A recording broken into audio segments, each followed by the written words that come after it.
o volume de tempo da live, sim, sobre a gente tocar em pontos muito focais, específicos. Então, a gente está tentando parametrizar em torno de 1 hora e pouco.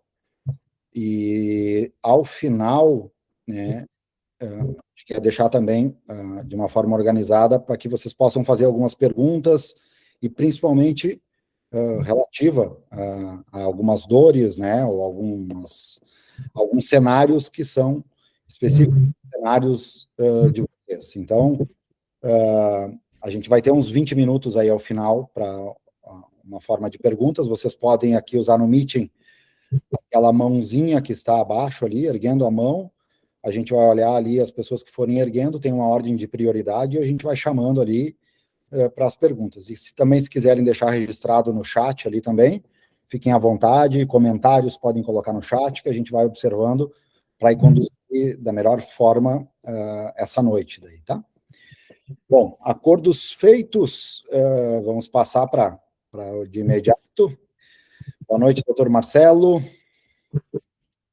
Boa noite, doutor Leandro. Prazer conversar com o senhor novamente, ainda que à distância, mas desde a época da pandemia conversamos assim, né? Exatamente. Mas, de qualquer sorte, também desejar uma boa noite a quem está acompanhando a nossa conversa sobre NR1, né?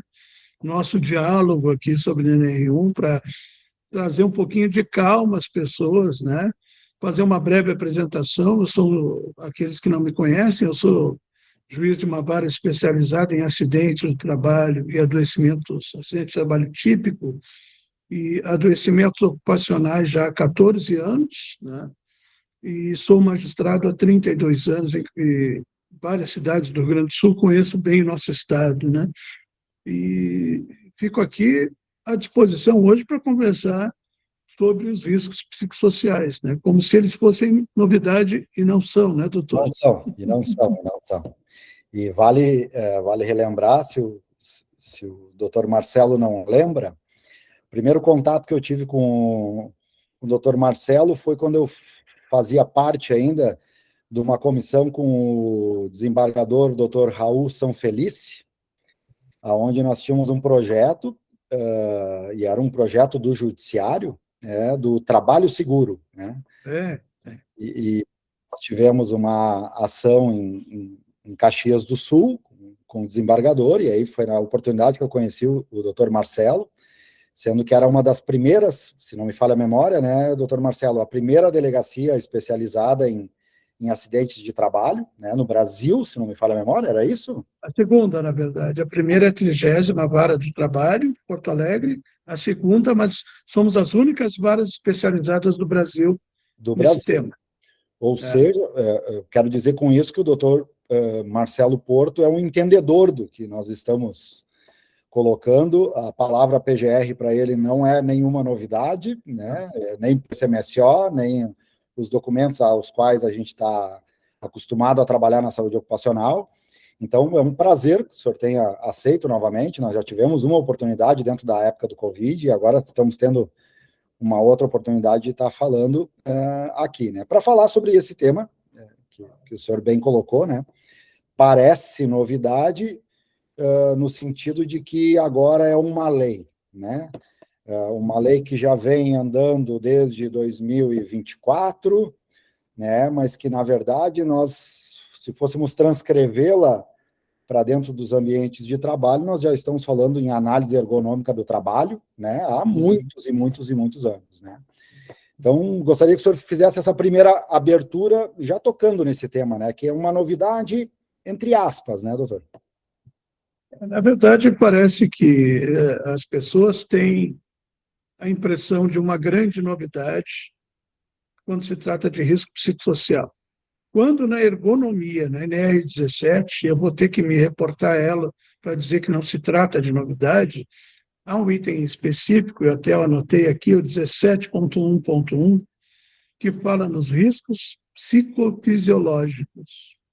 Então, o ergonomista, a ergonomista podem analisar, sim, os riscos psicofisiológicos, né, envolvidos no ambiente de trabalho. A gente tem que sempre tem que fazer a divisão, né? Psicofisiológicos, né? Fazer essa divisão. Agora, psicossociais. Por que essa abrangência?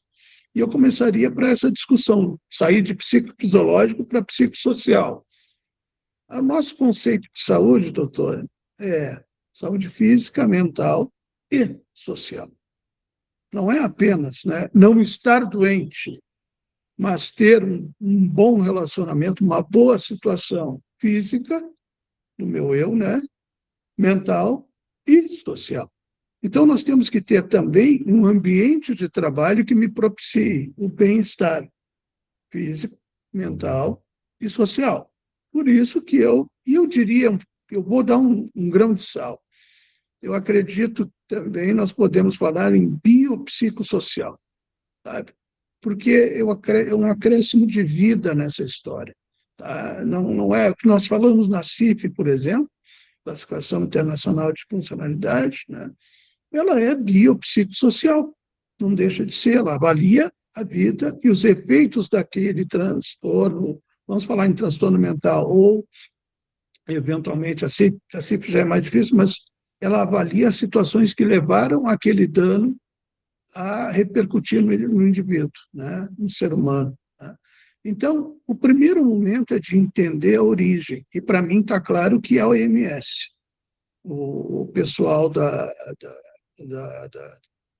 que incluiu o que já estava incluído, mas deixou bem claro que agora existe também uma avaliação no PGR do risco psicossocial, ou dos riscos psicossociais, que a gente vai ver depois quais seriam, qual a abrangência, nada fez de novo a não ser inserir, né, no nome dos químicos, físicos, biológicos, ergonômicos, mecânicos e psicossociais. Para mim, já existia o risco ergonômico e, dentro deles, os psicofisiológicos e agora os psicossociais. Essa é a minha primeira palavra para a gente começar a debater esse tema.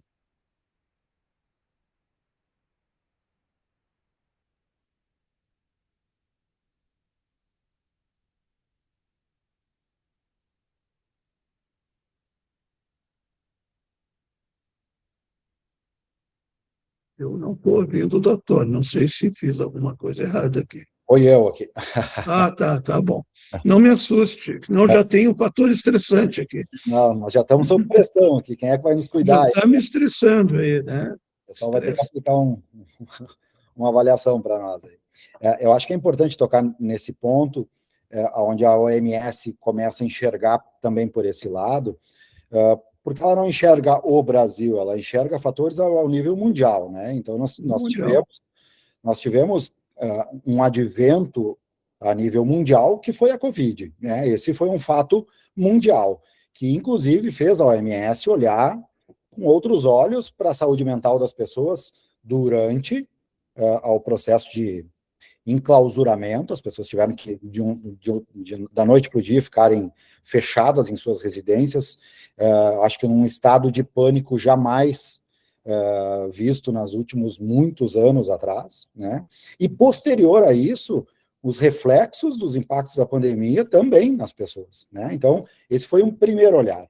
Porém, agora, há pouco tempo atrás, saiu uma matéria, acho que na semana retrasada, onde o Rio Grande do Sul tem um advento maior ainda, né? Então, e aí eu entendo que empresas, empresários, RHs que estão nos escutando aqui agora, também estão refletindo sobre algumas coisas de como se faz a partir de agora, que a gente vai tentar detalhar algumas situações, mas principalmente o Rio Grande do Sul com o advento de 2 enchentes catastróficas que levaram as pessoas num estado, num nível máximo de sofrimento psíquico, né? Pessoas sem casa, pessoas que morreram, pessoas que ficaram sem nada.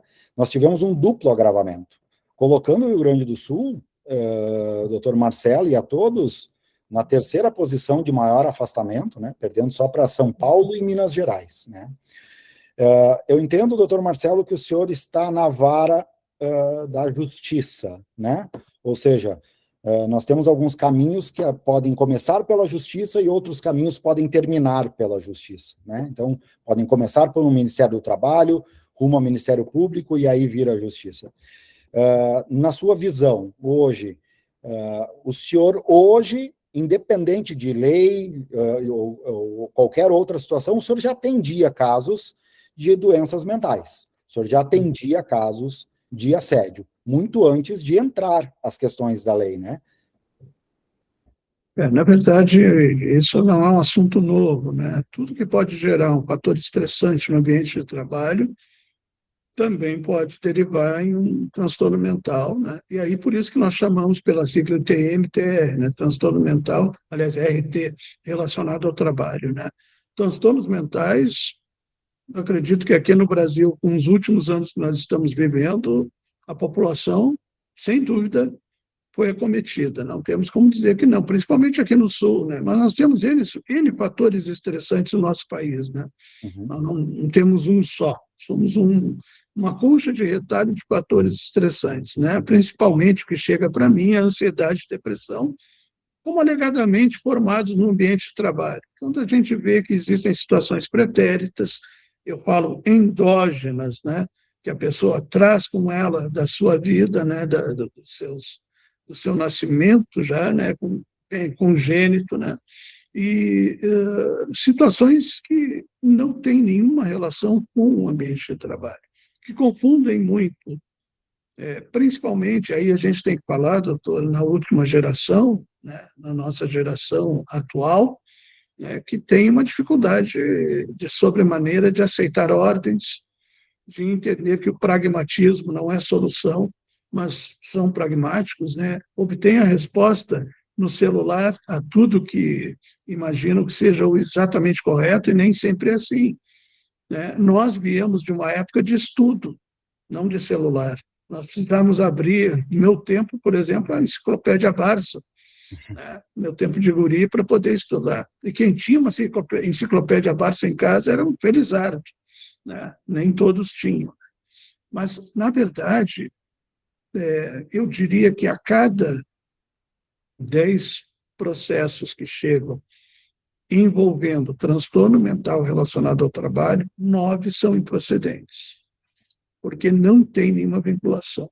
Aí, como que nós sabemos isso? Existe uma busca por prontuários médicos, de psicólogos, né, de atendimentos que foram feitos, seja em UPA, UBS, hospitais, toda espécie de atendimento, nós, claro, dentro da área da medicina, né, psicologia, que estão mais ligados aos transtornos mentais, né?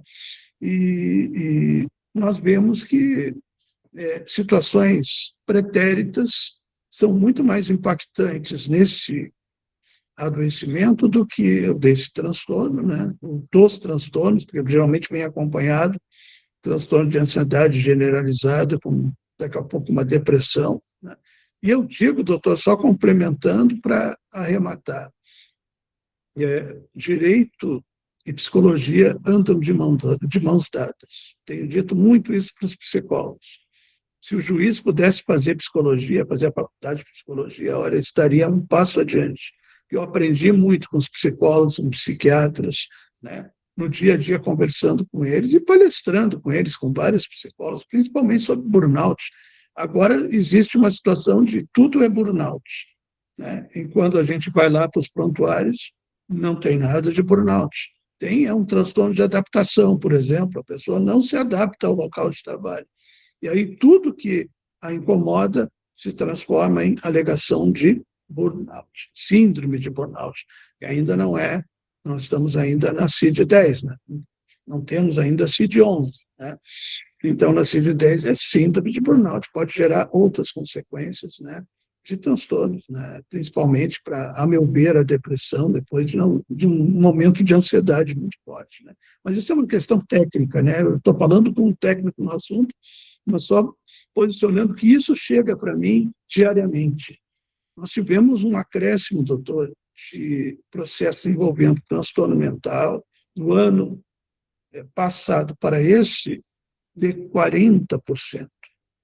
Então, nós tínhamos, no ano passado, 1.200 processos na minha unidade. Hoje, atualmente, nós temos 1.650 processos. E desses 1.650, os transtornos mentais aumentaram em 40% também. Então, chega, o juiz, pelo menos, tem que ter alguma especialidade, né? Tem que conhecer um pouquinho aquilo que ele é questionado, afinal de contas. Claro que eu vou me valer de um psicólogo, de uma psicóloga, de um psiquiatra. Nós começamos, doutor, com uma psicóloga em 2012. Hoje eu tenho 4 psicólogas, 2 psiquiatras, e não estão dando conta do trabalho que a gente está tendo. Com a quantidade de processos. O senhor vê o número de alegados adoecimentos que estão chegando à discussão nas varas trabalhistas e no Poder Judiciário, né? Está aumentando ano a ano. Acho que é importante a sua fala, porque às vezes tanto a classe empresarial como a classe de senso comum, que não conhece os trâmites do judiciário, acha que somente a versão somente do trabalhador ou somente da empresa é ato comprobatório final para a tomada de decisão numa Câmara de Juízes, né? E eu acho que sim, eu acho que o que o senhor está comentando é que se toma decisões baseado em questões técnicas, né? Sim. Então, eu acho que isso é bem importante. E uma pergunta, esta é uma conduta sua ou é uma conduta geral do judiciário? Posso lhe dizer que nas varas especializadas se procura sempre a situação documental. Ou seja, eu me valho, e eu tenho certeza, eu não conheço todos os meus colegas juízes, né? São 300 aí de colegas, né? Mas vamos lá. Quando o juiz se apega, e eu posso falar isso, se apega a provas objetivas e não subjetivas, ele tem uma decisão muito mais próxima da realidade, daquilo que efetivamente aconteceu, ocorreu com aquela pessoa. Como que eu trabalho na minha unidade? Primeiro, então, prontuários médicos ou psicólogos, né? Documentos que me deem contra-atestados, né? Relatórios, todo documento, seja de ordem médica, seja de psicólogos, psicólogas, e nós temos aí a exaustão isso nos autos. Para que sempre é necessária uma perícia, que aí pode ser feita ou por uma psicóloga que está habilitada, ou por um psiquiatra. Nós podemos utilizar os dois caminhos, e temos utilizado os dois caminhos. E aí nós temos uma opinião profissional, né, de uma pessoa que trabalha com isso, que está formada com isso. Então, tenho dados objetivos, que faz a anamnese, faz a entrevista é demorada. Há entrevista, doutor, que demoram 2 dias, 3 dias, 4 dias. Não é uma entrevista de 20 minutos, não é uma visita rápida, assim.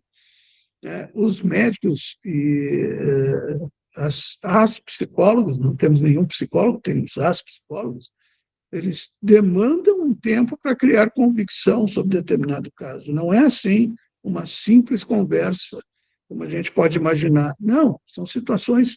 E, além disso, doutor, temos os assistentes técnicos das partes, principalmente dos empregadores que nomeiam, ou melhor, indicam, né? O juiz nomeia e as partes indicam, geralmente, ou um psiquiatra também, ou uma psicóloga para atuar nesses casos. Então, se fecha um cerco de razoabilidade entre o que foi postulado e o que emerge efetivamente dos autos, constando de provas objetivas. Quando a gente subjetiva, doutor, aí parece que é a vontade do magistrado que prevalece, e isso não pode ocorrer. E daí a gente está cumprimentando, seja A ou B, com o chapéu alheio. Não, não é assim que deve funcionar.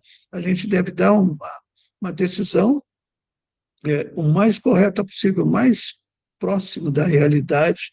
Já tem ali, e o senhor sabe tanto quanto eu, né? Lá na NR17, o prescrito e o real, aquilo que está escrito e aquilo que é o real, que efetivamente ocorre, né? E nós procuramos e nós chegamos nisso com tranquilidade, viu, doutor? Fico feliz com a informação, né? E ao mesmo tempo fico com uma dúvida, né? Em alguns processos hoje com o advento da NR1, alguns possíveis colaboradores, né, podem se sentir de fato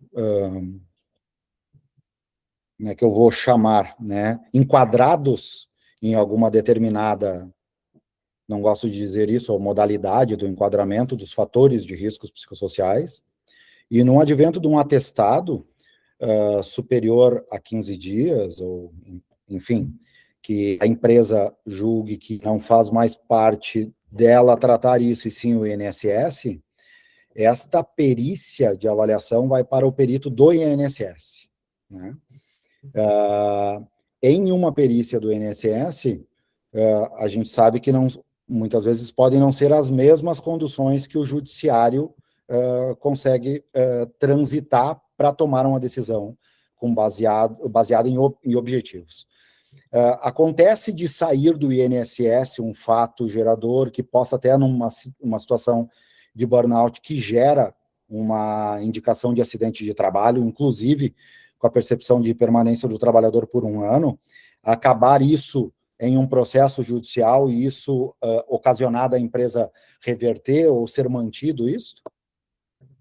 Isso é uma situação corriqueira. Nem todos os peritos do INSS são psiquiatras. Ao contrário, eu acho que são um número pequeno de psiquiatras, né? Não que o médico não tenha conhecimento, né? Mas eu sei que na faculdade a psiquiatria são 2 semestres, pelo que eu sei. Depois existe a especialização, né? Imagino eu que, como o direito também, a gente se especializa em alguma matéria, como eu me especializei, né, nos adoecimentos e os acidentes típicos, e entender o que ocorreu com aquele cidadão, com aquela cidadã, né? Mas isso ocorre, o que nós fazemos, né? Existe uma prevalência dos documentos médicos, né? Claro que o perito do INSS vai dizer da capacidade ou incapacidade de um trabalhador, é isso que ele vai dizer. Ele vai interligar com o que ele tem de elementos naquele momento e talvez a perícia do INSS seja bem mais rápida do que uma perícia judicial, né? Então, eu diria que eu confio mais, não estou desprezando o trabalho dos peritos do INSS, mas eu confio mais com todo o arcabouço que eu tenho de documentos, que muitas vezes não chega ao perito do INSS, né? E todas as situações que me levam documentalmente, então, a ter uma razoabilidade. Quando eu entrego isso para o psiquiatra, para a psicóloga, eles têm fundamentos muito melhores para interligar ou não, dar um nexo causal, né? E até mesmo eu afasto muitas vezes, mas ele pode ocorrer uma concausalidade, né? Isso não é difícil, mas não ocorre tanto quanto o nexo causal direto, pelas condições de trabalho, tá? Mas é muito comum o laudo do perito judicial ser totalmente contrário ao do perito do INSS. É muito comum, doutor, isso ocorre, eu diria para o senhor, se não em 10 de 10, mas em 9 de 10 vezes. Pode ocorrer, sim, e tem ocorrido muito depois da pandemia, quando nós tivemos ali um momento muito triste para todos, né? Perda de pessoas queridas, de entes queridos nossos, né? De pessoas mais próximas. E, claro, e aí nós vamos falar em tristeza, em luto, não vamos falar em depressão, é outra história, mas muitas pessoas alegaram, então, depressão por força desses fatos. Como foi a nossa enchente depois, também houve perdas, também houve situações, né, de nos deixar abalados emocionalmente, né? E isso também passou a ser considerado como um adoecimento por aquelas pessoas que assim entendiam ocupacional como um transtorno mental relacionado ao trabalho, e na verdade não eram. Eram fatos exógenos, né? Nós temos os laborais e os extralaborais. Então, eram fatos exógenos que levavam, né, e não aqueles especificamente do ambiente de trabalho. Então, acontece, e muito, doutor. E eu prezo muito os laudos dos meus peritos nomeados por mim. São uma palavra, uma opinião profissional muito, muito consistente. Acho isso uma informação de super importância para todas as pessoas que estão aqui, né? Porque às vezes nós temos uma reconversão de espécie, né? Ele entra por uma espécie B31, que é um auxílio-doença, e por advento numa perícia do INSS, ele é convertido para B91, e cabe à empresa, e aí é o meu ponto agora da pergunta, cabe à empresa também comprovar que o seu ambiente de trabalho não propicia o ato final gerador, né? Então, eu queria que, aproveitando esse ensejo, queria que também o senhor abordasse, né? Porque às vezes a gente acha que é simplesmente a empresa somente questionar. O advento da NR1, ele traz uma responsabilidade para a empresa olhar um outro olhar inteligente para a área de gestão de pessoas, né? E muitas vezes, quando a gente está vendo algumas políticas de adoecimento, nós não estamos vendo que é uma política de adoecimento da empresa, e às vezes de alguns integrantes, algumas situações, às vezes algumas ferramentas de trabalho, ou máquinas, sejam elas qual for, seja pressão por meta, seja pressão por qualquer outro objetivo. Então, detectar quais são esses pontos passou a ser um trabalho, a partir de agora, da empresa, poder olhar com esse olhar para dentro da organização e entender, olha, não adianta eu também ingressar no judiciário por qualquer coisa, até porque o senhor mesmo está nos dizendo, né, e eu acredito que isso é uma pauta Brasil, né, hoje, qualquer coisa as pessoas levam para o judiciário, né, então, o mais importante, se a empresa sabe que ela fez o trabalho de casa bem feito, em que ela cuida da saúde laboral do seu trabalhador, que ela tem um bom ambiente de trabalho, e sim, em que ela consegue gerar evidências disso, é uma ferramenta o judiciário positiva para ela, para uma inversão de nexo, né? Eu quero aproveitar as suas perguntas são sempre inteligentes e fazem, né, pensar nas situações. Nós saímos, doutor, de um PPRA que dificilmente vão discordar do que eu vou dizer, que era um documento de gaveta. Programa de prevenção, atenção, prevenção de riscos ambientais. Nós passamos por um PGR, Programa de Gerenciamento de Riscos. Então, temos um GRO, Gerenciamento de Riscos Ocupacionais. O que nós temos agora? Qual é o dever patronal? Eu sintetizo no famoso PDCA, Plan, Do, Check and Act. Tem que planejar, tem que agir, tem que fazer, tem que modificar, tem que constatar, tem que verificar constantemente. Não é uma vez e daqui a um ano, daqui a 2 anos. Houve alteração no layout, houve alteração do setor. Vai lá e olha, PGR. O PGR é constante, por isso um PDCA bem feito, que é uma coisa simples, que é organizacional, não tem a ver com o adoecimento X e YZ, não. Entender de uma forma ampla, ter um inventário de riscos bem feito. Mas aí quem é que vai fazer? Pelo amor de Deus, há profissionais capazes de fazer isso. E a empresa, o que nós lidamos nos últimos anos? Claro, já muita utilização do NETEP, o Nexo Técnico Previdenciário, tá? Para principalmente adoecimentos ocupacionais osteomusculares. Tá? Então, tal empresa está lá, o CNAE com o CID, cruzou, tem o NETEP, dá NETEP, vira B91, como o senhor falou. O NETEP porque nós dizemos no direito, ele tem uma presunção juris tantum. Ele não é uma presunção absoluta.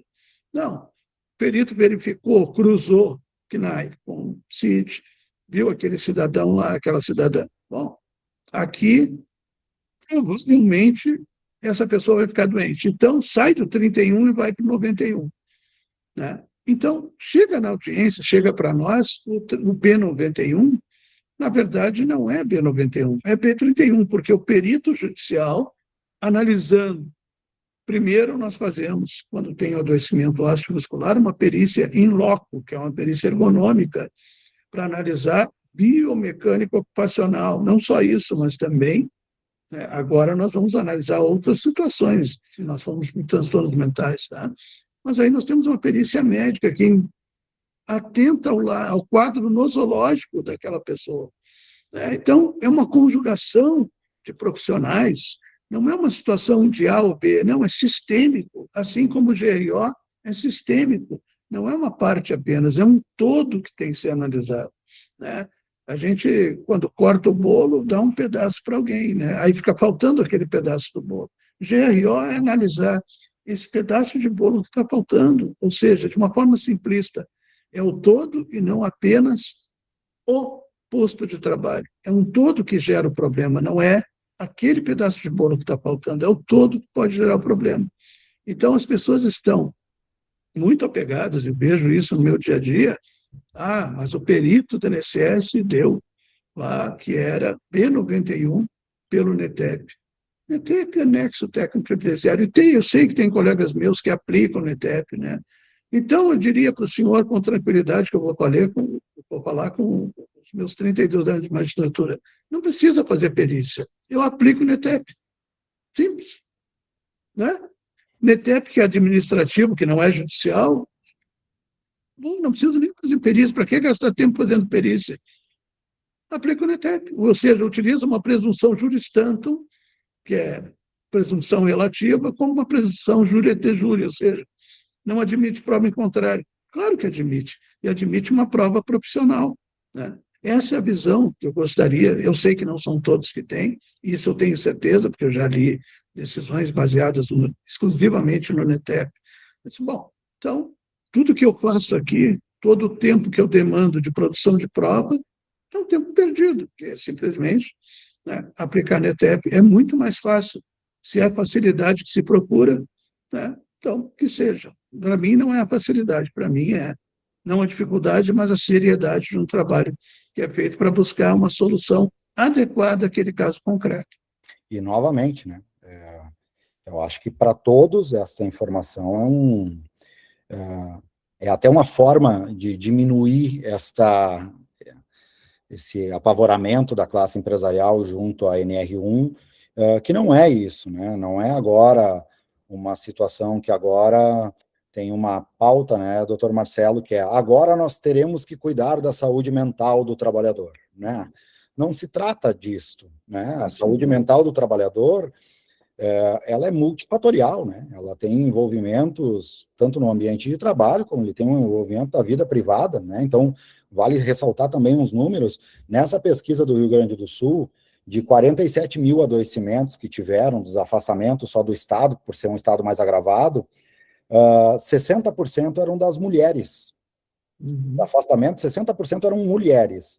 E do que eu estou falando, né? Inclusive na descrição da pesquisa, vem que as mulheres têm uma jornada, às vezes, extensa. Não se trata somente de ir ao trabalho, ser uma executiva ou ser uma profissional e voltar para sua casa e sentar e descansar, né? Ela tem filhos, muitas vezes, ela tem uma casa, ela tem, às vezes, e muitas vezes, a mulher tem uma jornada tripla, quádrupla, né?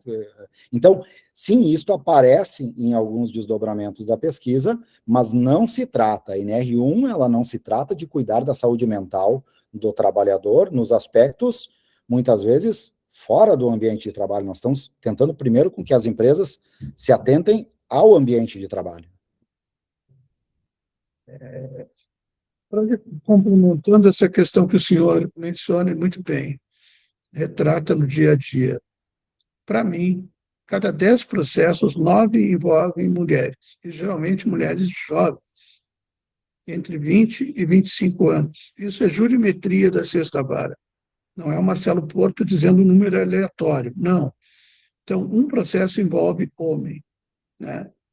A gente vai para a sala de audiência, a gente vê certas características. Quando vai se falar num transtorno, por exemplo, vamos pegar um exemplo clássico, que é a depressão. Tem características como drogadição, né, drogas lícitas ou ilícitas, né, outras situações. Nós podemos chegar a N fatores ali que são reconhecidos pela medicina, né, pela psiquiatria, psicologia. Né? Mas, vendo isso em audiência, a gente confirma que realmente houve uma situação, né, de depressão. Claro, daí eu estou vendo o Marcelo Porto, que se especializou nesse assunto, embora não queira ser um rábilo da psicologia nem da medicina, da psiquiatria. Não é meu interesse. Meu interesse é estudar e entender o que ocorre, né? Até para ver se eu estou sendo correto com as pessoas ou não, né? Posso não ser, né? Agora, quando eu mencionei ao início, essa geração me chama a atenção, que as mulheres, embora tenham uma outra jornada em casa, ou são mães, ou são esposas, eventualmente tem um companheiro, companheira, sei lá, hoje em dia a gente não pode limitar situações de relacionamento, mas dentro do ambiente de trabalho são frágeis, não têm um mínimo de resiliência, né? E eu trago essa figura da física para o dia a dia nosso de trabalho. A gente tem que ter um pouquinho de inteligência emocional e resiliência, né, para aceitar ordens, entender que nós precisamos, né, também nos subordinar a determinadas situações. Eu sou subordinado à corregedoria, eu sou subordinado à CNJ, aos tribunais superiores, embora não concorde com muitas decisões, eu sou subordinado, entre aspas, embora seja um juiz, sou subordinado, eu tenho que obedecer ordens superiores, de instâncias superiores, né, que podem não concordar com a minha, apesar de todo o meu estudo. Mas essas pessoas sofrem no dia a dia porque elas não entendem uma palavrinha, doutor, que eu tenho falado muito a respeito. Ninguém compra a minha hora de trabalho, doutor. As pessoas compram o meu resultado.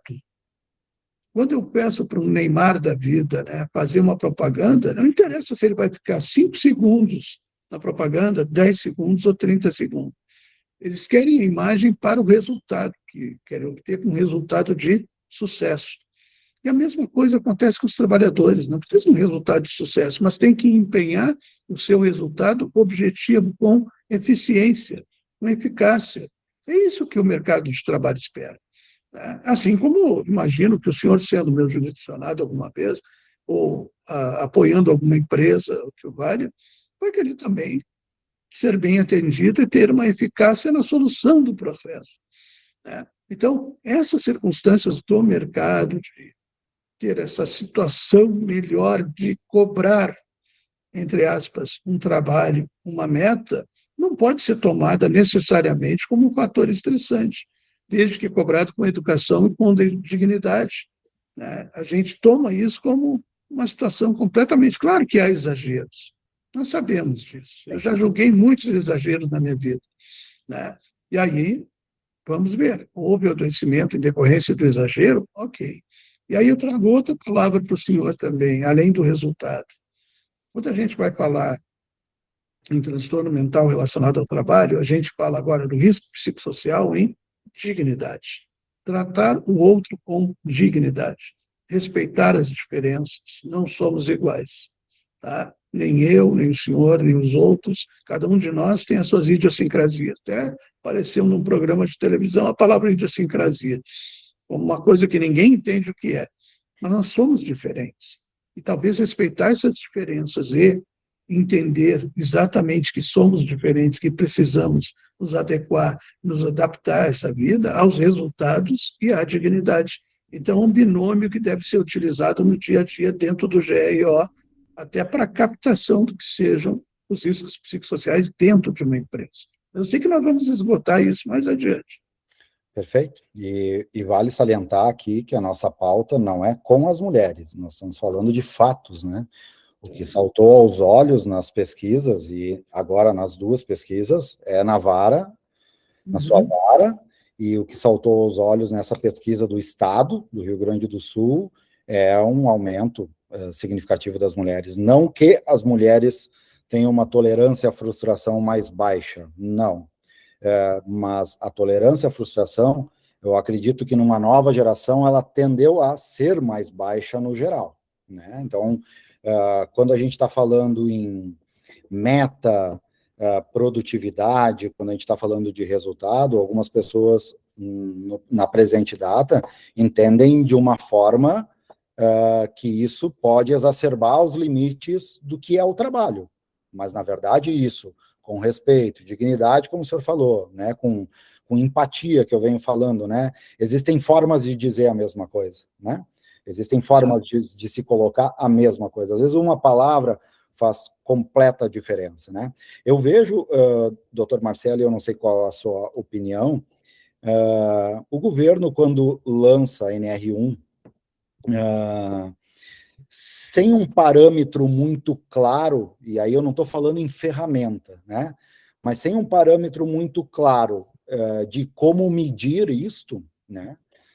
De como os principais indicadores e as formas de como se medir isso, eu acho que isso levantou muita polêmica no mercado. Tanto é que foi advento de associações comerciais do Brasil inteiro, processos judiciais, liminares que estão rodando ainda no Brasil, pela falta em que algumas associações falam de critérios, né? O que eu vejo hoje na sua fala é que o judiciário tem um critério claro, e ele pode ser pelo viés do psiquiatra forense, o psiquiatra do judiciário, ou um psicólogo do judiciário, tentando analisar atos comprobatórios de que aquela causa que aparece ali, ela pode ser multifatorial. Ponto. Né? O que é difícil para muitas pessoas é entender que da minha depressão é diferente das ósteos musculares, nós vamos falar de CDM, outras patologias, que com um exame de imagem a gente consegue ver agravamento, outras situações. Então, na minha fala, eu gostaria de perguntar para o senhor, como eu não consigo pegar uma pessoa com 100% de depressão e dizer para ela que 30% dessa depressão é do trabalho e 70% é das dívidas que ela contraiu, é de um problema num relacionamento que ela teve, é com o filho que está doente, é outras cenas. Isso não acaba ficando muito difícil para critério de julgamento? Eu digo com tranquilidade que não, porque quando nós cotejamos fatores extralaborais com os laborais, nós podemos, muitas vezes, e no mais das vezes, nós excluímos os fatores laborais. Eles não têm relação com o adoecimento ou com o transtorno mental. Eu não quero falar adoecimento, porque não seria o mais correto, né? A gente sabe que transtorno é uma coisa que não tem cura, né? A gente convive com ele, a gente tem ali... Eu vejo aquela similitude em um rádio com a sintonia. A gente vai ajustando a sintonia do rádio. Aquele tem um lugar que não dá, tem muito chiado, outro tem menos, então a gente ajusta. Antigamente tinha televisão que a gente tinha que ajustar a sintonia fina. Eu acho que é isso que fazem, tanto nas psicoterapias, os terapeutas e os médicos, os psiquiatras, já com os fármacos, né, tentar ajustar essa sintonia fina. Me parece que é isso. Estou falando como leigo, mas como quem lê e estuda um pouquinho. Agora, dá para diferenciar, doutor. E nós diferenciamos com tranquilidade, com base em situações, como eu disse antes, não quero ser repetitivo, mas tenho que ser na resposta ao senhor, nos elementos objetivos. Porque quando aquele transtorno eclodiu, quando ele emergiu, em que momento? Se fala muito nos gatilhos, né? Quando existem situações pretéritas, por exemplo, transtorno de estresse pós-traumático, aí teve muito, e tem muito no meu dia a dia, né? Claro, junto com a ansiedade e depressão, mas a gente vai ver que, no final das contas, não é nenhum desses transtornos, até porque o profissional do direito, ele vai se utilizar, pelo menos eu pensaria assim, se ajuizasse um processo, eu me utilizaria de um atestado médico ou de um relatório ou de um documento de um psicólogo, né, que trate do assunto. Em mais de uma oportunidade, eu diria em dezenas de oportunidades, eu recebi documentos, não de médicos, mas de psicólogos, que tratavam uma situação como burnout, relato do reclamante, né, relato daquela reclamante, quando na verdade não era burnout, né? Quando a gente vai ver isso? Através de outros documentos, da entrevista, da anamnese bem feita, né? Não é aquela anamnese de 5 minutos, 10 minutos, não. Eu já disse, pode durar mais de um dia. Dou um exemplo prático para o senhor, alegações de assédio sexual, inúmeras, aí gera transtorno mental. É óbvio que, se comprovado, vai gerar, por óbvio, né? Mas assédio sexual no ambiente de trabalho. Não era um assediador, eram 4. Foram entrevistados 4 assediadores, mais assediante assediada. Final das contas, não havia assédio. Então, assim, elementos objetivos fazem com que a gente afaste o que era uma situação de 30, 40, como o senhor mencionou. Não, a gente vê que não tem, é zero, doutor. é zero, porque é uma forma de não se adaptar ao meio de trabalho, de não aceitar o meio de trabalho. É querer ser um Dom Quixote, com perdão da figura, né, nesse momento, quando não dá para ser Dom Quixote, tem que ser, talvez, uma outra pessoa, né, com um pouquinho de consciência coletiva e não individual. E eu vou, só para complementar, eu acho que fortalece também o papel nas medicinas da anamnese no processo de um exame admissional. E não só no exame admissional, como todos os demais exames ocupacionais, mas no exame admissional, que é uma história pregressa do trabalhador, onde ele está ingressando na empresa, e é tão importante, por muitas vezes a gente sabe que alguns trabalhadores omitem algumas informações, né? Mas eu só queria a sua confirmação. Em caso de dúvida, ou no critério da dúvida, os senhores do judiciário podem pedir a quebra de exame de confidencialidade e anexar isso ao processo, sim? Não existe essa situação da ética médica. Quando eu ajuizo um processo, eu abro mão do meu sigilo médico. E se não abrir expressamente, né, porque se eu estou dizendo que eu estou doente, eu tenho que dizer que algum médico me disse que eu estou doente, ou algum psicólogo me disse que eu tenho um transtorno mental, certo? Mas eu abro mão do meu sigilo médico. Se não abrir, eu pergunto: abre mão do seu sigilo médico? Abre e tal, mas eu preciso que. Eu tive um caso até hoje, desses 14 mil processos que passaram por mim até hoje. Mais de 14 mil, já estamos nos 15 mil. Tive um caso de uma bancária que não permitiu a abertura de sigilo. Eu disse: ok, mas eu vou quebrar o seu sigilo porque eu preciso. A senhora já entrou com o processo, já quebrou o seu sigilo. Os processos são públicos. Eu vou colocar, né, em sigilo o seu documento, o seu prontuário médico, vai ficar visível apenas para o psiquiatra que está analisando o caso, para as partes, né, mais ninguém. Claro que ali havia um relato de situações da vida dela, né, que a gente faz perante o médico, que a gente não quer que seja publicizado, e ela tinha razão em não publicizar. E eu fiz isso, botei em sigilo, depois o processo seguiu em segredo de justiça. Né? Não preciso ficar comentando detalhes, mas havia detalhes da vida dela que eram importantes para ela não revelar, e tinha sua motivação de não revelar. Só que para o médico eles precisavam ser revelados.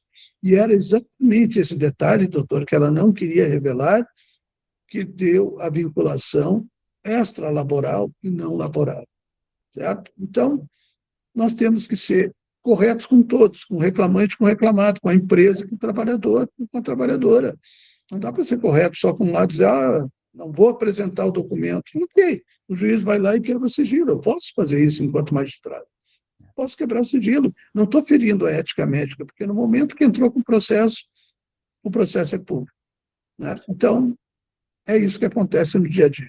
E nada mais, reforço para todos que estão presentes, né, independente da medicina que se tem, né, da sua empresa, que reforcem, né, a qualidade das informações que se é tomado no exame admissional, né. Eu acho que isso é bem importante, porque numa peça futura, se você tem lá um funcionário que laborou com você durante 5, 6 anos, fez o exame admissional, anualmente fez os exames periódicos, não apresenta nada nos exames periódicos, e por uma situação pontual, normalmente é por questões, não vale a pena citar aqui, mas do tipo, eu gostaria de ir para o setor A, ou eu queria férias na data B, não teve possibilidade, começa a uma série de atestados. Estou falando de um comportamento que acontece, que a gente assiste aí corriqueiramente. E aí, num processo judicial, não vai olhar pontualmente aquela situação, pode olhar toda a história laboral, que durante os últimos 5 anos não se teve fato nenhum para isso. O que também não gera que este fato não seja um desencadeador, né? E aí eu queria entrar numa outra situação. Digamos que essa situação do assédio tivesse acontecido. Ela pode ter sido única em 5 anos e ela pode ter gerado esse desconforto, né? Nessa pauta assédio, nós acabamos vendo hoje, né, essa decisão do Ministério Público, né, com uma companhia de gás, né, eu acho que o senhor acompanhou, acho que também a matéria do Ministério Público, numa condenação milionária sobre uma questão de assédio, né? Como é que o senhor está enxergando isso? Como é que o senhor está tratando isso? Bom, eu só vou pontuar uma questão. O aso mal feito é uma solução adiante de problema, é um problema lá adiante, principalmente quando o empregado deixa de prestar serviço. O asno mal feito, não que os asnos sejam mal feitos, né, mas ele precisa de um olhar melhor, assim, mais detido, né? Eu sei que é complicado, o médico tem a ética a respeitar, não pode colocar certas coisas, mas ele tem um prontuário para anotar, é um dever dele também, né? Então, ele pode anotar no prontuário, ele não precisa publicizar e não deve publicizar, mas ele tem um prontuário, e esse prontuário pode ser buscado pelo juiz lá adiante, quando foi sair da empresa. Então, não precisa colocar diretamente no ASO, mas fazer o atestado de saúde ocupacional bem feito e anotar, fazer as anotações que tem que fazer no documento que é dele e do, entre aspas, paciente, ou dele, ou do entrevistado a determinado posto de trabalho, né? Perfeito. Aí o próprio trabalhador pode solicitar, eu gostaria de ter acesso ao meu prontuário, e isso, o prontuário também é dele, né? Uhum. Mas muitas vezes não solicita. Eu tenho que determinar o médico que apresente o prontuário. Nós temos prontuários de empresas que constam, por exemplo, ex-tabagista parou há 5 anos. Depois cheguei em audiência e diz assim, nunca fumei. Mas o médico colocou ao lado SIC, assim como me foi dito, né? Ex-tabagista. Então, o adoecimento existe, claro que nós temos. Olha, doutor, nós temos 25 especialidades médicas, eu não sabia que tinha tanto assim, mas tem. Nós temos 25 hoje dentro da sexta vara do trabalho de Caxias. Não sabia, eu até fui me orientar a respeito se nós tínhamos alcançado esse número. Tem 25 profissionais lá, das mais diversas áreas. Claro que nós temos mais ortopedista, né? Porque o nosso problema osteomuscular é muito maior. Mas assim, doutor, situações como o senhor retrata, assim, está me indagando, né? Eu posso lhe dizer que o meu dia a dia é recorrente, ou são recorrentes, né? Se eu posso ter uma atenção especial para determinados casos, e eu dou a todos eles toda a atenção, determinados casos, eles têm um viés que eu diria investigativo. Não é necessariamente de eu estou adoentado, eu quero saber se eu estou adoentado, né? Então, esse viés investigativo não é para uma perícia judicial, que não é uma consulta de um médico, né? Ela vai bater o que disse a inicial, vai cotejar o que disse a inicial com existência ou não do adoecimento ou do transtorno mental, se for um transtorno mental específico, né? Então, essas circunstâncias todas que geram um receio no empregador, né, elas praticamente se dissipam, né? Se eu disser para o senhor que de 40% a 60% dos processos na minha unidade são improcedentes, eu acho que ele responde, não assim de uma forma tão inespecífica, o que o senhor me indagou, porque as pessoas estão querendo investigar. E eu vou mais longe, doutor. As pessoas estão querendo ir para o INSS, partindo de uma prova pré-constituída na Justiça do Trabalho, né? Eu ouvi, doutor, mais de uma vez em sala de audiência, eles olham para mim e dizem: eu quero me encostar. Encostar é ir para o INSS, né? Então, eu ouço isso, eu já sei qual é a intenção da pessoa, é se encostar. Se é lídimo, se não é lídimo, ele procurar a forma que ele está procurando, ok, cada um é cônscio das suas, né, limitações, das suas possibilidades enquanto cidadão. Mas, para mim, já soa de uma forma muito errada, que é se constar, busque o órgão próprio, que é o INSS, não é, né, a Justiça do Trabalho. Mas tem grandes pessoas que querem, um grande número de pessoas que quer isso. Tem Não um sei se eu volume atendi a bastante sua grande, pergunta. tem um volume bastante grande de pessoas que me perguntam sobre a questão do assédio e da imparcialidade, né? Principalmente respeitando nos seus canais de denúncia, as questões de LGPD, possíveis retaliações que podem acontecer, principalmente quando se trata de cargos hierárquicos numa linha vertical. Então, estou falando de um gestor está assediando uma funcionária verticalmente abaixo dele e demonstrando uma relação de poder, e isso se toma uma proporção. Como é que o judiciário está vendo isso hoje? Né? Num papel no seguinte sentido: parte do pressuposto que eu não sei também se os advogados e as partes têm a clareza do que é assédio, né? Porque às vezes são dois colegas discutindo por uma situação A ou B, e de sexos opostos, ou qualquer flerte, qualquer coisa, as pessoas estão indo para os seus canais de denúncia e declarando políticas de assédio. Né? Aquilo que me incomoda, né, ele pode receber o nome que quiser. Né? Eu atribuo o nome que eu quero, né, ao que tangencia a minha vida, que eu entendo que tem que ser de determinada maneira e não de outra. Tá? E tem uma regra muito simples, né? A culpa é minha, eu coloco em quem eu quiser.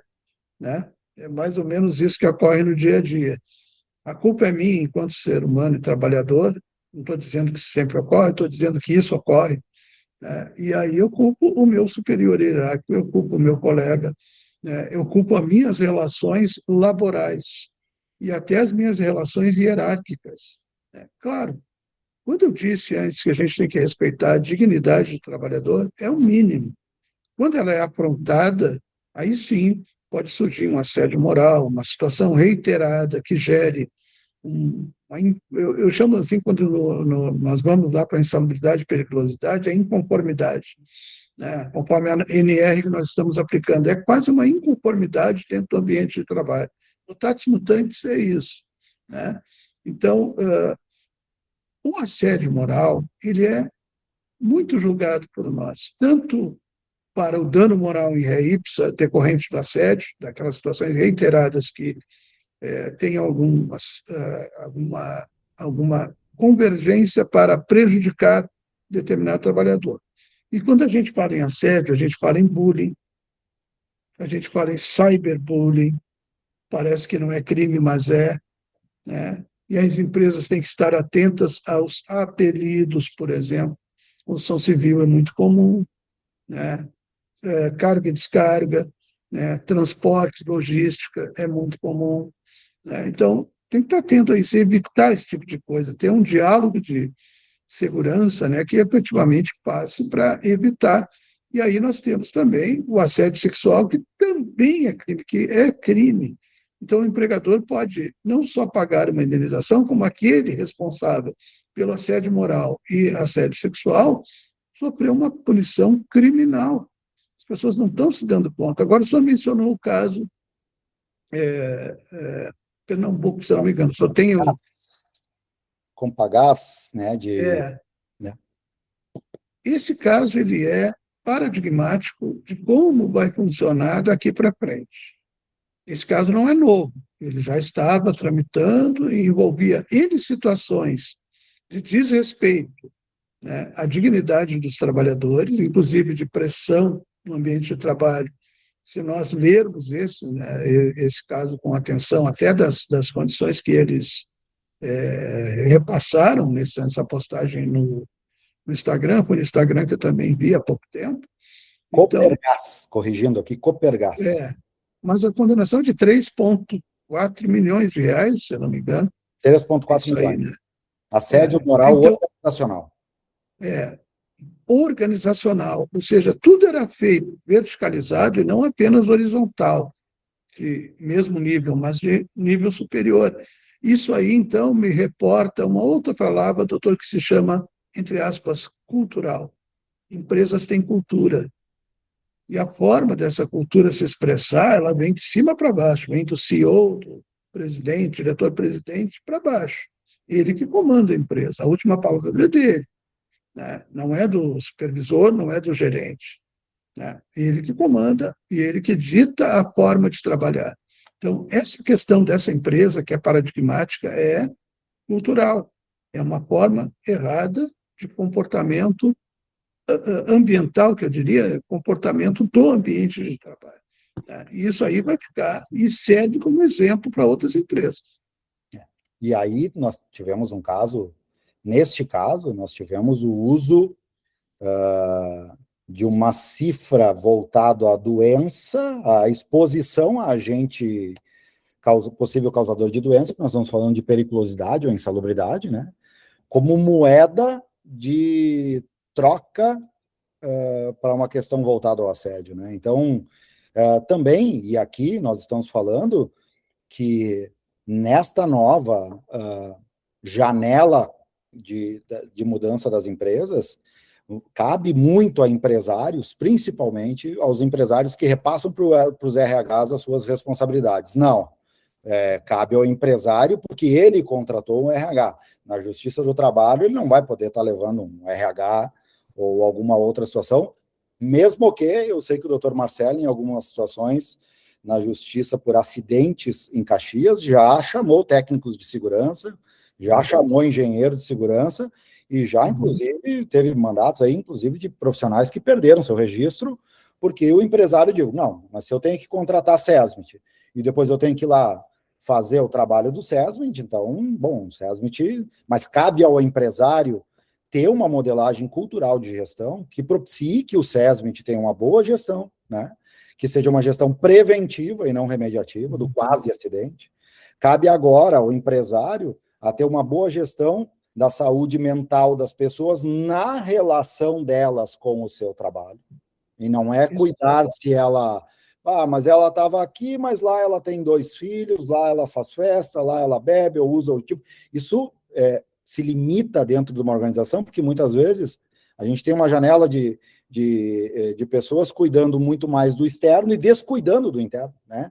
Sendo que a empresa precisa fazer alguns papéis nesse momento, né? Então, por exemplo, empresas que ainda não têm canal de denúncia, né? Agora ficou obrigatório o canal de denúncia. O canal de denúncia já é obrigatório há bastante tempo, quando a CIPA deixou de ser CIPA, né? Ela passou a ser CIPA-A, né? Que é o Programa de Prevenção de Acidentes e Assédio.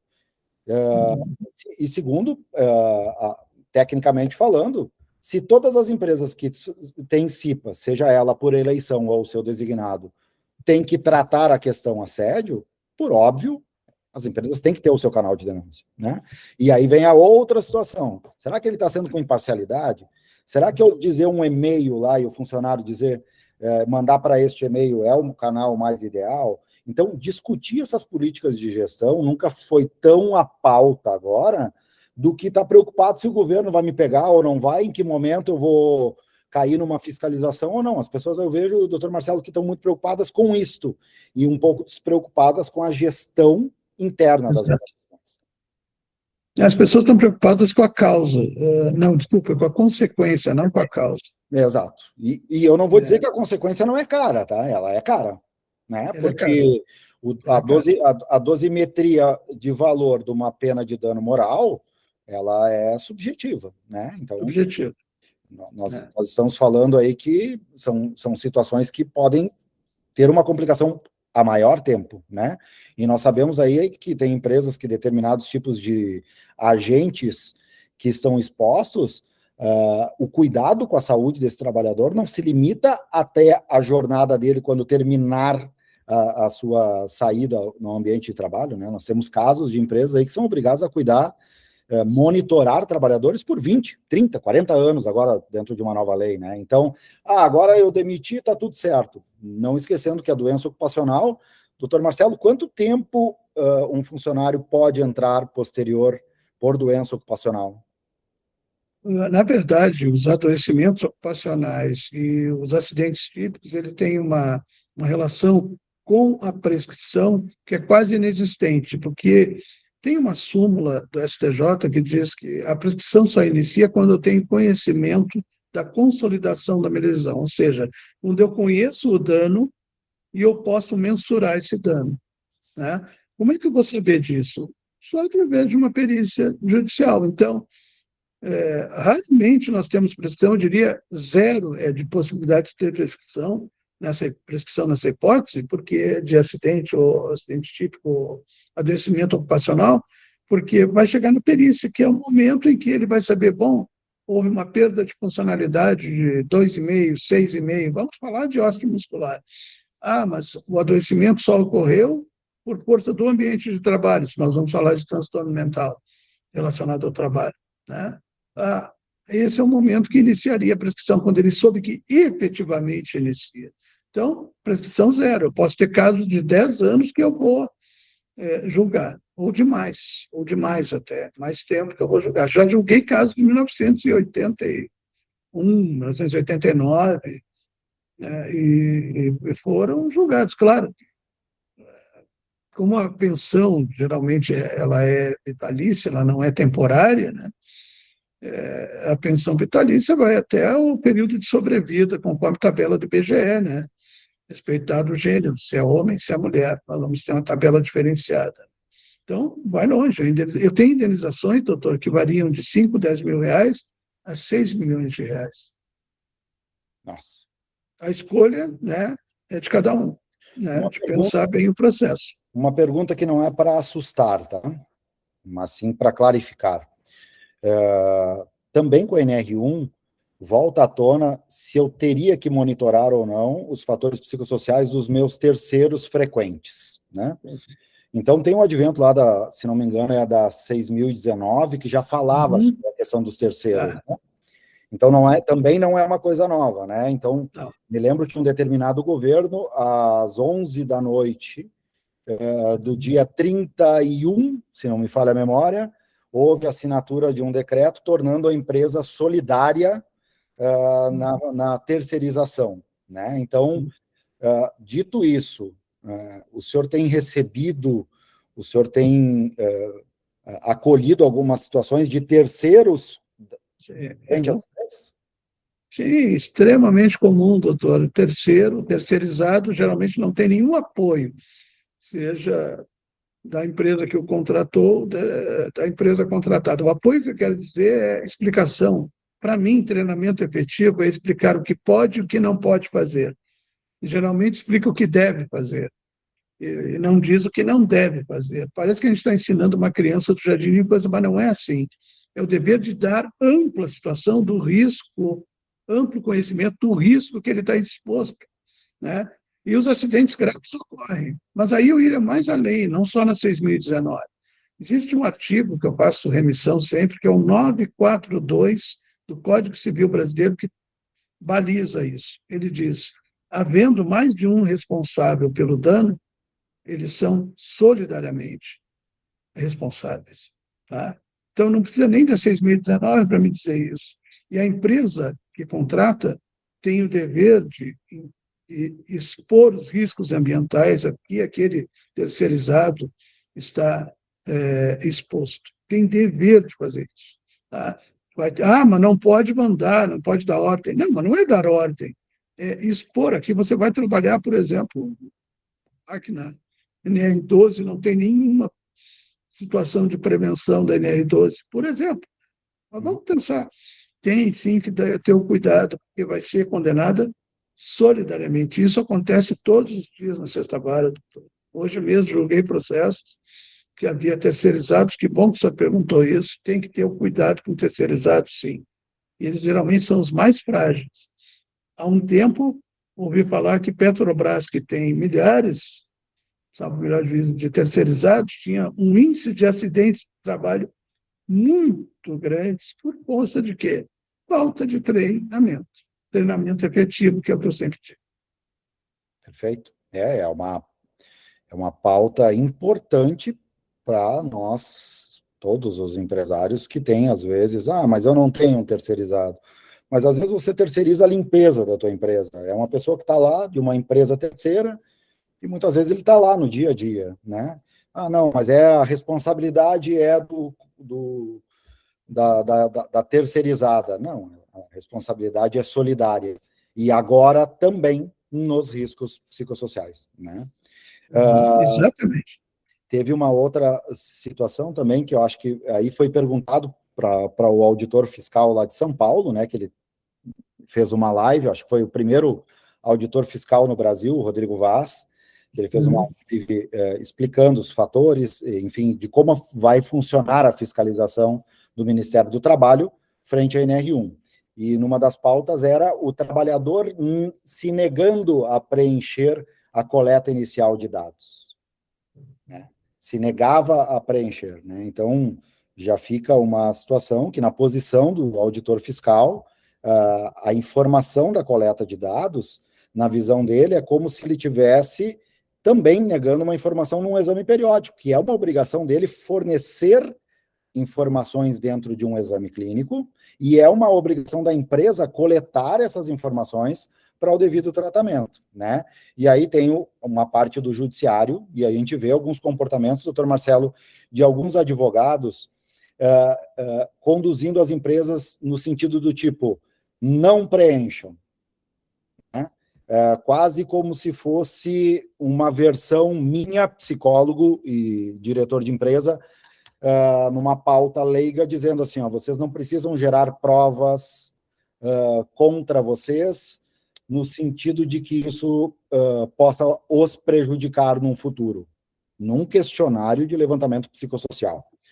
Queria saber da sua visão, né? É uma proteção ao trabalhador a pesquisa, né? E vamos lá, né? A pesquisa por si só não é NR1, ela está muito distante de ser NR1, né?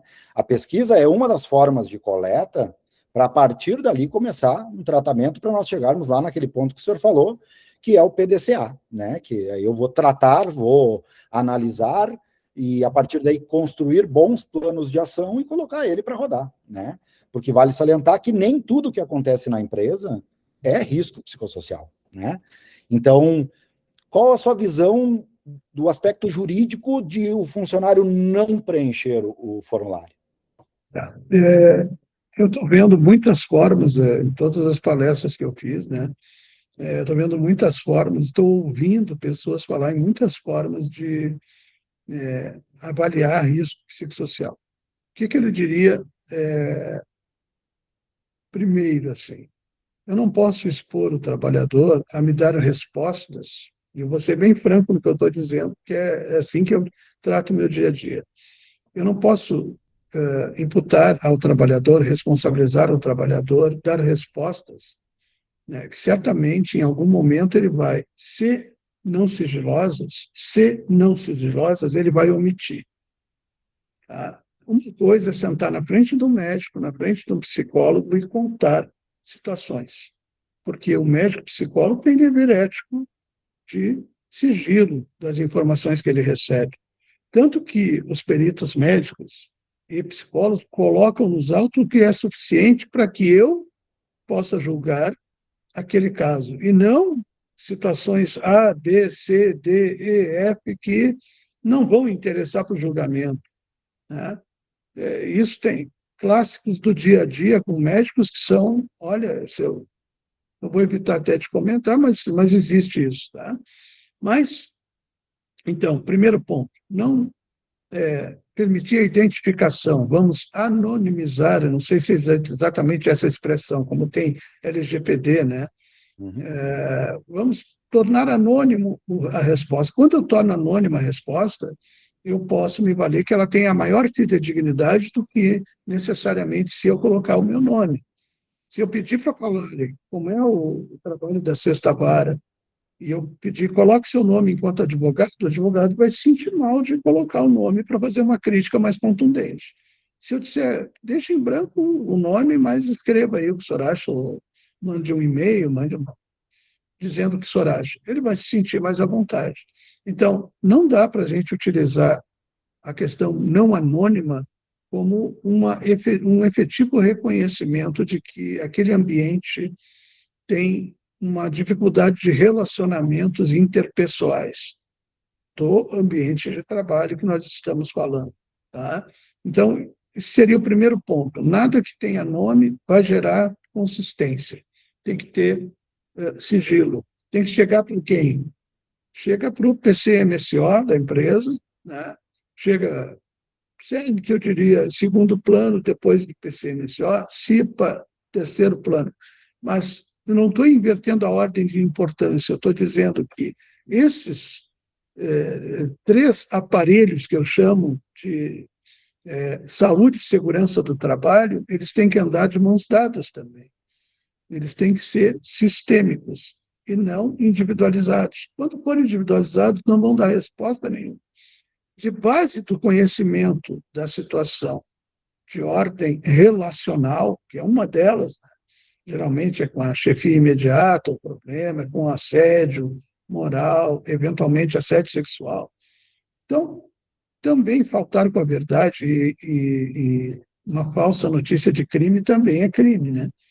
Então, assédio, como é crime, também eu posso estar incidindo em crime. Então, tem que ser investigado, tem que ser visto pela empresa sistematicamente. Vou repetir essa palavra: GRO não é um ponto, ele é uma multiplicidade, é multifatorial, né? Assim como nós somos multidisciplinares naquilo que analisamos também, né? Perfeito. Então, anônimo não. Anônimo é mais garantido, E, para mim, a meu sentir. e lembrando que os fatores psicossociais, né, nada mais é mais um elemento dentro do GRO. E nós temos inúmeros, né? Então, não vamos dar luz tanto, porque daqui a pouco as pessoas estão despreocupadas até para outras situações, né? Doutor Marcelo, estamos chegando ao fim. Poderíamos falar a noite toda aí, se quisesse. Vamos lá, não tem problema. Se me derem um chimarrão aqui, eu vou. Mas eu acho que eu queria uma mensagem sua, mesmo que a gente vai abrir para as perguntas. Eu acho que as pessoas que estão nos assistindo aqui, primeiro agradeço até ao estender do horário, a presença de todos, e a gente faz questão que vocês tragam algumas pautas específicas, mas colocar também, né, que eu, na posição, além de empresário, como psicólogo, fico muito feliz de saber que o judiciário está instrumentalizado e preparado para isso, né? E queria transmitir essa mensagem para toda a classe empresarial. Não desacreditem no Poder Judiciário, né? Nós não estamos falando que é o doutor Marcelo na vara de Caxias. Isso é uma pauta nacional, que nós estamos falando de saúde mental. Então, acredito que essa cultura de nós acharmos que agora é uma grenalização do certo ou errado, para a classe empresarial, foque na gestão, né? Olhe para dentro na organização do seu trabalho, arrumem a casa, né? E acreditem na justiça. É o fator que nos resta para que a condução de uma jornada de contratante e contratado continue, que a gente possa continuar sendo otimista, gerando empregos, gerando receita para o Brasil, que toca com as pequenas e médias empresas, né? Então, nós estamos falando, é fácil vocês estarem falando da cultura de Caxias, né? Caxias tem uma cultura forte industrial, né? Nós temos aqui pessoas de outras cidades que não estão em cidades de cultura industrial, mas cultura é cultura, né? Se eu posso estar numa cidade que não tem uma cultura industrial, uma cultura de saúde, né? Mas a cultura é da empresa, né? Então, olhar para dentro, revisar os seus processos, né? Principalmente na área de gestão de pessoas, e mais do que isso, né? Documentar, né? Porque às vezes a gente faz muita coisa nas organizações e acaba deixando de documentar, gerando evidência, não gerando evidência, né? E lembrando que na Justiça do Trabalho, uma fala ou eu disse tal dia, ela perde qualquer valor, porque acabamos de ver que o doutor Marcelo está dizendo que o mais objetivo possível é o mais justo possível, né? E com menor margem de questionamento se está certo ou errado. Uma frase, doutor Marcelo, para as pessoas que estão aqui, para as pessoas que vão nos assistir posterior a esse momento. Né? Eu diria que vida é equilíbrio. Equilíbrio entre o trabalho, né, e ela própria é a vida, né? Ela é uma balança. Nós colocamos ali uma régua em cima de um triângulo e nós temos ali, de um lado a vida, do outro lado o trabalho. Nós convivemos com isso.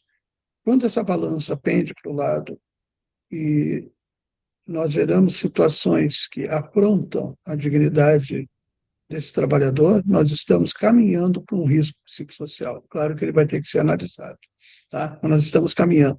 Então, culturalmente, como o senhor falou, está na hora de repensarmos nossas atitudes. Vou ler aqui, doutor Marcelo, Itamone Padilha, se está presente. Doutor Marcelo, referente à anamnese, o empregador pode pedir para que a anamnese seja aberta se o magistrado não solicitar?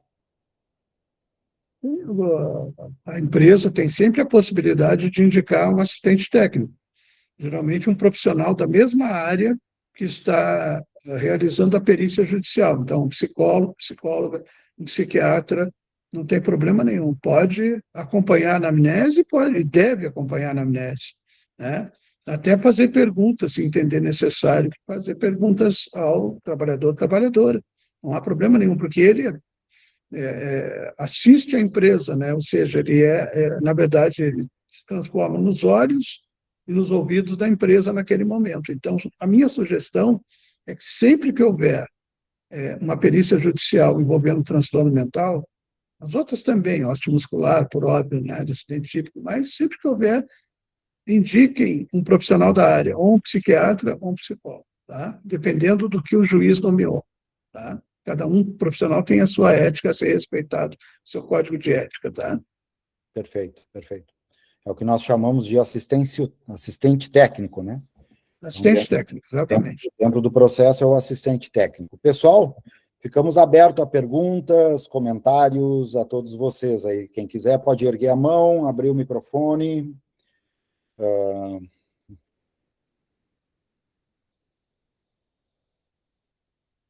Você me lembra da sala de aula, sabe? Quando a gente tinha que fazer uma pergunta, aí sempre vinha uma pergunta lá importante para todos, mas a gente ficava com vergonha de fazer. Né? Depois a gente ia para casa com aquilo matutando na cabeça. Só para lembrar também, as pessoas não perguntaram, né? Ninguém me perguntou o que o auditor fiscal falou, né? Então vamos lá, né? Tem gente acreditando no critério da dupla visita. O doutor Marcelo vai entender também, né? Tanto o Judiciário como o Ministério do Trabalho, ele entende que o critério da dupla visita ele pode ser utilizado para microempresas, empresas de pequeno porte e empresas de até 10 funcionários, né? Então, existe o critério da dupla visita. E algumas pessoas entendem, não, então eu não vou fazer nada porque o critério da dupla visita, daí eu vou esperar a primeira e daí vou queimar o meu réu primário. E atenção, na primeira visita, lembrando que o auditor, em sua fala, diz que muitas vezes ele pede a prova documental da primeira visita em até 7 dias. Então, quem não fez nada, não vai fazer em 7 dias. Então, esqueçam o critério da dupla visita para a NR1. Ela não vai acontecer. Ela vai ser somente uma cortina de fumaça e ela vai durar só 90 dias. A partir de 90 dias, aí que o governo deu, vai continuar, né, normal. Exato. Isso mesmo, perfeito, isso aí. Maria Júlia Calegaro. Se quiseres abrir o microfone e fazer a pergunta. Olá, uma boa noite, senhores e senhoras. Venho fazer uma pergunta aqui, assistindo, enquanto eu sou massoterapeuta, sou prestadora do serviço de Quick Massage Laboral, e assistindo, né, então também na expectativa, assim, de entender, né, o caso de atender, então, a NR1, se esse atendimento, que a Quick Massage é algo que já acontece, por exemplo, desde, sei lá, 2010, 2008, como programas de qualidade de vida no trabalho em bancos, instituições financeiras, né, se isso já estaria, então, também como algo que atende, então, essa demanda, né, hoje dada como novidade, mas que, então, estão bem esclarecidas pelos senhores, que é algo só para fortalecer e atualizar em termos como a mais atuais, né, dessa busca, então, pela dignidade humana e qualidades de espaço no trabalho. Eu posso responder para ela, doutor, depois de estudar a sua opinião profissional. Né? Uma vez foi perguntado sobre terapias alternativas, eu não estou falando que seja o caso, tá? Eu estou falando apenas assim, a pergunta, eu disse assim, tudo que nós fizermos para o bem-estar de um trabalhador, de uma trabalhadora, nós estamos melhorando o nosso ambiente de trabalho. Então, todas as técnicas de relaxamento, por exemplo, nós podemos usar, né? E se a pessoa precisar também de um massoterapeuta, vamos pensar em qualquer terapia, qualquer situação que possa melhorar a qualidade de vida do trabalho, ela deve ser utilizada pela empresa, ou deve ser utilizada na empresa pelos seus. Né? Então, atender a qualidade de vida no trabalho significa, culturalmente, respeitar diferenças e respeitar situações próprias de cada um. Né? Basicamente é isso, quando eu falei de dignidade. Né? Então, massoterapia também tem a sua... Olha, eu tenho parentes que fazem, né, essa massoterapia há muito tempo e se sentem muito felizes, muito bem com a vida. Então, eu só posso dizer que deve fazer muito bem. Não, infelizmente, até hoje não fiz, até porque o meu tempo é meio curto. Hoje eu arranjei o tempo para o doutor Leandro, né, porque ele me pediu já rapidamente, ele Mas tá queria aí mais falar. um ponto positivo, que a Quick Massage, o atendimento vai de 10 a no máximo 15 minutos, então interrompe Ah, coisa um boa. intervalo curto do trabalho. Aham. Ah, ótimo, ótimo. Então, parabéns para a senhora, então, porque... Mas eu digo assim, tudo que envolva QVT, qualidade de vida no trabalho, para mim é extremamente válido e, mais do que isso, necessário. Ah, minha, minha, minha colocação é, tanto acho importante que na empresa nós temos, né? Então, toda quarta-feira, nosso time para e para dar o que nós chamamos um momento de uma relaxada, né? Olha E, aí, e eu sempre parabéns. digo que fazer gestão de pessoas nunca ficou tão complexo como está na data de hoje, porque às vezes a Quick Massagem serve para mim e para outra pessoa ela vai olhar e vai dizer assim, não faz nenhum sentido para mim, eu preferiria na sexta-feira não vir de uniforme, né? Então, esse olhar hoje de não colocar todo mundo no mesmo cesto e fazer gestão de pessoas é o que vai ser necessário. É entender Isso. o indivíduo na sua individualidade, porque às vezes o que motiva, o que energiza um indivíduo pode não energizar os demais, né? Então, eu acho que todas as práticas são boas, amo a Quick, né, particularmente, acho que é um processo muito bom, mas eu diria para vocês que as pessoas estão se motivando por coisas que a gente nem imagina, né?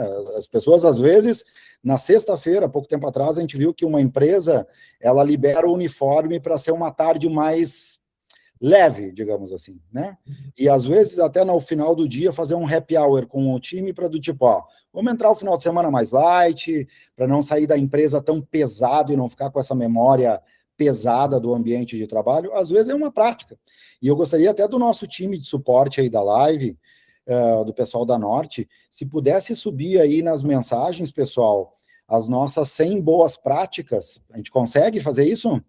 Que é um presente que eu acho que para todos que ficaram aí com a gente tem um formulário aí que a gente tem 100 boas práticas de gestão em vários ambientes, né? Que a gente tirou do Great Place to Work, das melhores empresas para se trabalhar no Brasil, que eu considero uma ótima referência, e ali não é que uma prática seja a salvadora, mas às vezes a mistura de algumas práticas ou individualmente posicionada em algum momento, alguma delas, pode fazer uma grande diferença no ambiente de trabalho e tornar aquele ambiente saudável mentalmente também falando, né? Então, parabéns, Maria Júlia, pela iniciativa e parabéns a todos que fazem, de certa forma, alguma das coisas. E esse e-book que a gente vai colocar aqui para vocês agora é um presente aí das pessoas que estão com a gente e quiserem utilizar as boas práticas, é o que a gente tem fomentado, né? Cada vez mais compartilhar para que as empresas cresçam nesse patamar. Eu vou só fazer um adendo. Uma empresa de grande porte de Caxias tirou o cafezinho, 10 minutos de manhã, 10 minutos à tarde. Eu cheguei para o preposto e disse, vai aumentar o número de acidentes no trabalho. Passados 6 meses, como é que o senhor sabia que ia aumentar? Porque esse era o momento de pausa mental deles, de descanso mental deles, de sair do foco do trabalho. E aí limpar um pouquinho, higienizar um pouquinho aquele trabalho repetitivo. Voltaram os 10 minutos, tudo se normalizou, tanto que era esperado, né, daquele absenteísmo, né, que a gente sabe que existe em toda empresa, né? Pelo menos a maioria das empresas tem algum. Mas o senhor veja como faz diferença uma pausa só para a gente tomar um café. Muita diferença. Temos que estudar, né? Estudar. As pessoas, por incrível que pareça, alguns discordam, doutor Marcelo e a todos, quando eu falo que as pessoas são previsíveis. Mas Ah, eu continuo insistindo, tá? As pessoas são uhum. previsíveis. E, normalmente, quando a gente estuda sobre pessoas, a gente está um passo à frente de qualquer situação que seja agravante, porque a gente já está com um cenário desenhado, possivelmente até controlado, e aqui eu estou dizendo, e atenção, né, jamais a gente vai eliminar riscos psicossociais como eu elimino um químico, um físico, muitas vezes, né? Não é o papel disso, mas é controlá-los, né? Isso. Vão estar ali, mas o nosso papel é controlá-los, até o ponto de que eles não sejam fatos geradores de doenças ocupacionais. Exato, perfeito. Sintonia fina, doutor. Sintonia fina. PDCA puro. Que bom. Mais alguma pergunta, pessoal? Se ninguém tem mais nenhuma pergunta, doutor Marcelo, imensamente agradecer. A gente sabe do seu tempo, do que é corrido, do fora a vara, está fazendo outras ações. Impagável esse nosso bate-papo aqui, falando sobre coisas importantes, e espero também que os nossos convidados levem para suas empresas aí, que a gente consiga tornar um ambiente melhor, né, com informações, né. Então, gostaria de lhe agradecer muito o seu aceite de imediato, né, a participação desse momento aí para nós. Eu que agradeço, doutor Leandro. O senhor é sempre tão gentil comigo aí nas suas palavras, mas o que a gente quer é fomentar essa mudança, talvez, de cultura, ou de um acréscimo de cultura que permita aos empresários, permita aos trabalhadores uma boa convivência, né? Nós não pregamos no nosso dia a dia esse ódio que muitas vezes se tem entre capital e trabalho, né? Mais de um lado do que de outro, né? Isso foi fomentado nos últimos anos e isso não serve para nada. Eu nunca vi, e nem o senhor, nas suas aulas lá do primeiro ano, do primeiro grau, no nosso tempo eu acho que era primeiro grau, agora é fundamental, né? Dividir para crescer. Nós precisamos de multiplicar conhecimento, né? E nós, graças a Deus, chegamos a um ponto na vida em que nos permitem ouvir, né? Nos permitem ouvir e também poder dizer aos outros, né, aquilo que o nosso estudo leva no dia a dia, né? Então, fico muito feliz de poder ter ajudado, vou continuar ajudando sempre que o senhor quiser, só me chamar, né, me chame com alguma antecedência, porque dia 11 agora eu já tenho outra palestra E sobre assim vai. NR1 de novo. Vai ser a 10ª palestra nesses últimos 2 meses, né? Então, o senhor imagina como é que está a minha agenda, né? Graças a Deus, a gente conseguiu hoje atender o senhor, o que faria com sempre muita presteza pelo o profissional que o senhor é também. Eu sei da sua responsabilidade, da sua proficiência dentro da sua área de atuação. Então, agradeço muito e a todos que nos assistiram aqui até o momento, nos ouviram, né? Espero que levem para a vida as nossas lições, porque é o necessário. Obrigado, meu respeito, admiração mais ainda. Pessoal, obrigado a todos pela presença, e qualquer dúvida que ficou, podem mandar no nosso Instagram da Cametra, pelo direct, que a gente, posterior, remete ao Dr. Marcelo, ou consegue responder a todos aí, tá? Uma boa semana para todos, que seja um início excelente de semana, né? Para todos.